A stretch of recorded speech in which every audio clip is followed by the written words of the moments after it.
I was 9 years old when I learned that brooms have rules.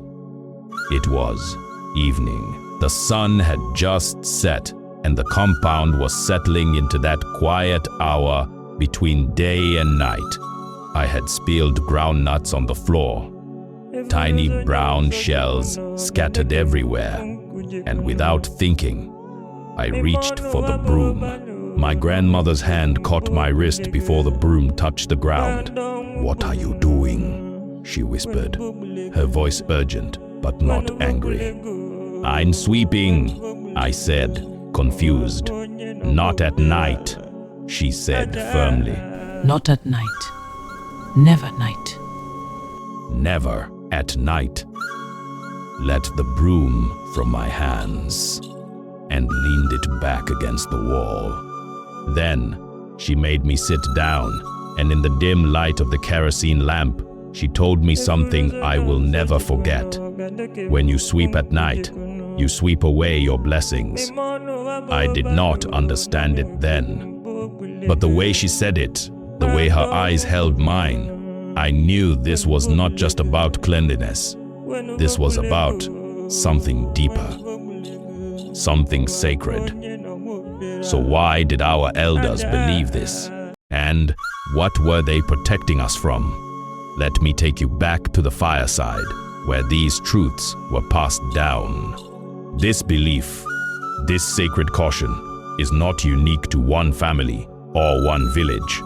It stretches across the entire African continent, whispered from generation to generation. From the Yoruba in Nigeria to the Akan in Ghana, from the Zulu in South Africa to the Kikuyu in Kenya, from the villages of Uganda to the towns of Senegal.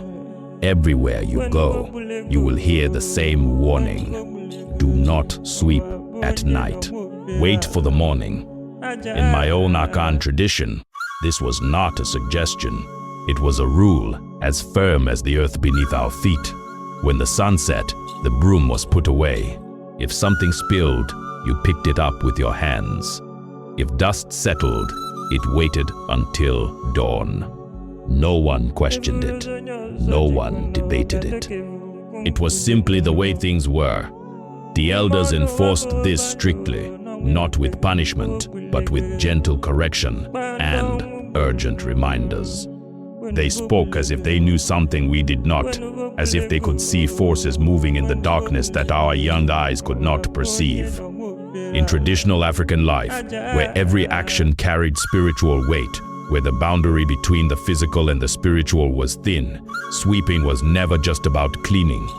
It was about what you were moving, what you were disturbing, what you might be sending away.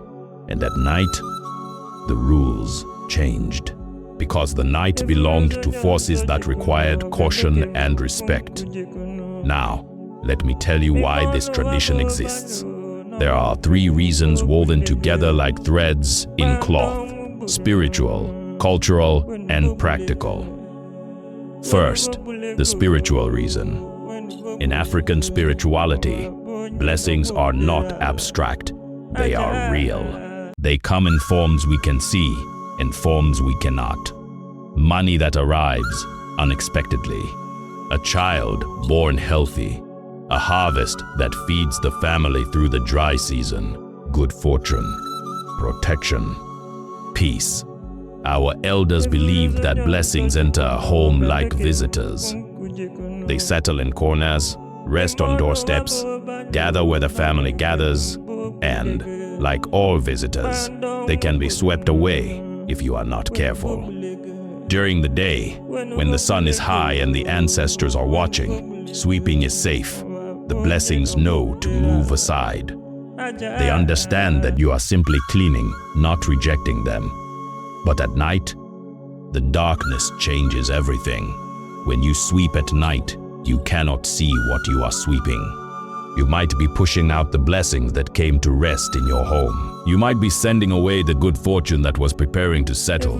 You might be disturbing spirits who rest in the corners after the sun goes down. Some elders even believed that when you sweep at night, you are sweeping toward their ancestors in this spirit world, and they might take it as a sign that you do not want what they have sent you. Second, the cultural reason. Beyond the spiritual, this tradition teaches something essential about patience and respect for the natural order.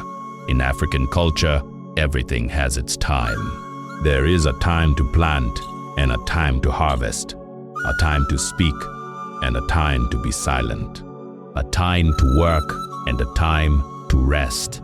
Night is not the time for cleaning. Night is the time for gathering, for storytelling, for reflection, for rest. When you sweep at night, you are disrupting this order. You are saying, I do not respect the rhythm that creation follows. This rule also taught discipline. It taught people to clean their homes properly during the day, to be mindful of their surroundings, to not leave messes until after dark. It was a way of saying, take care of your home when the sun can see your work. Do not wait until darkness forces you to rush. What is for the evening is not for the morning. Third, the practical reason. Then there is the practical side, the side rooted in everyday survival. In the old days, homes were lit by firelight or kerosene lamps. The light was dim. Shadows danced on walls. You could not see clearly. When you swept at night, you could not see what you were sweeping. You might sweep away something valuable, a coin that fell from someone's pocket, a small piece of jewelry, a needle, medicine, something important that was dropped and not yet found. In poor homes, where every item mattered, where nothing could be wasted, losing something to a nighttime sweeping could mean real hardship. Also, sweeping kicks up dust. In the dim light, that dust would hang in the air, making it hard to breathe, irritating eyes, settling back down on sleeping mats and food. Better to wait for morning when you could sweep properly, shake out the mats outside, and let the sun burn away what the broom could not reach. There is a proverb among many African peoples, spoken in different tongues, but carrying the same truth. Adia, aya, and wamare, no, enne, anopa. It means, what is for the evening is not for the morning.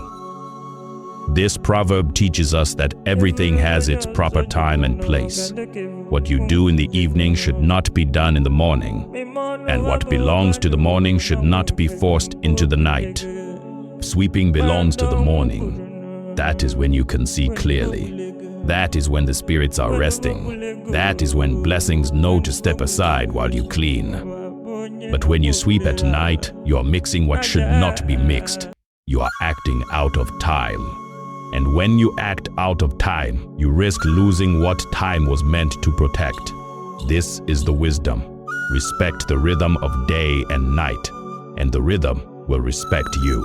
Let me take you back to that evening when my grandmother stopped me from sweeping. After she took the broom from my hands, she sat me down and told me a story. She said that when she was a young woman, newly married, she did not yet know all the rules of her husband's family. One night, after a feast, the compound was messy with food scraps and palm wine stains. She wanted to impress her new mother-in-law, so she grabbed a broom and began sweeping. Her mother-in-law rushed out of the house, face tight with worry, and stopped her immediately. "What are you doing, child? Put that down." Put that broom down. The ancestors are watching. This is not the time. My grandmother was embarrassed. She thought she had done something to offend, but the older woman explained gently, "You are a good wife, but you must wait for morning. If you sweep now, you might sweep away the blessings this family has worked so hard to keep." From that day, my grandmother never swept at night again. And she said that in all her years, her home was never without food, never without peace, never without the small miracles that keep a family whole. I remember another story from my own childhood. A neighbor, a young man who had moved to the city and come back with modern ideas, laughed at this tradition. He said it was superstition, old thinking. One night, after a party, he swept his compound clean, ignoring his mother's warnings. The next week, he lost his job. The week after that, his child fell sick. A month later, his wife's business collapsed. Was it the sweeping, or was it coincidence? We do not know. But his mother said quietly to anyone who would listen, "I told him, the night does not forgive carelessness." These are the stories we grew up hearing, not to scare us, but to teach us, to make us careful, to make us respect the things we cannot see. Now I know what you are thinking.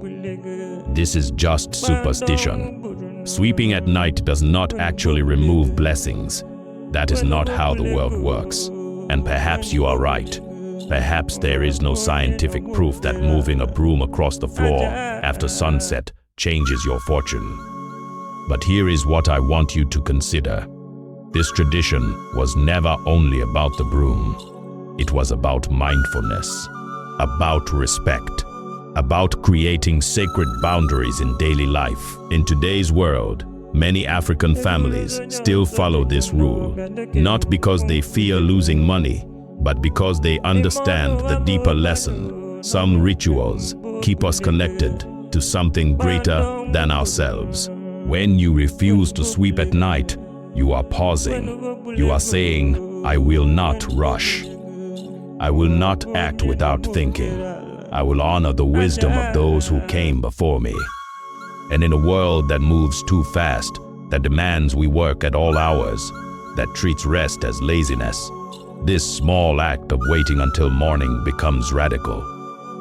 That said, I also see the other side. Many young Africans living in cities and apartments far from their villages sweep whenever they need to. They have vacuum cleaners that hum at midnight. They clean while their children sleep, and that is their choice. Culture evolves. Life changes. But I wonder, when we lose these small rituals, what else do we lose? When we stop paying attention to day and night, do we also stop paying attention to rest and work, to sacred and ordinary, to patience and hurry? But I still do not sweep at night, not because I am afraid of losing blessings, but because that small act of waiting reminds me to slow down. It reminds me that not everything must be done immediately, that some things are better left for morning light, that rest is sacred, that patience has value. When I see dust on my floor at night and choose to leave it until dawn, I am honoring my grandmother. I am honoring the ancestors who believed that blessings are real and fragile. I am honoring the rhythm of creation itself. And maybe that is what this tradition has always been about. Not fear, but reverence. Not superstition, but wisdom. Not blindly following rules, but understanding that some rules protect what we cannot afford to lose. So now I ask you, were you taught never to sweep at night? Does your family still follow this tradition? And here is my second question. Even if you do not believe in the spiritual reasons, can you see the value in slowing down and waiting for morning? Tell me your culture. Tell me your tribe. Tell me if your grandmother ever stopped you mid-sweep and told you to wait. And if this story stirred something in you, if it reminded you of wisdom you had forgotten, then stay with us. Follow Roots of Africa, where we honor the old ways and remember what the elders knew. May your home always be filled with blessings. May you have the patience to wait for morning light, and may you never sweep away what was meant to stay. Until we meet again by the fireside. Go well.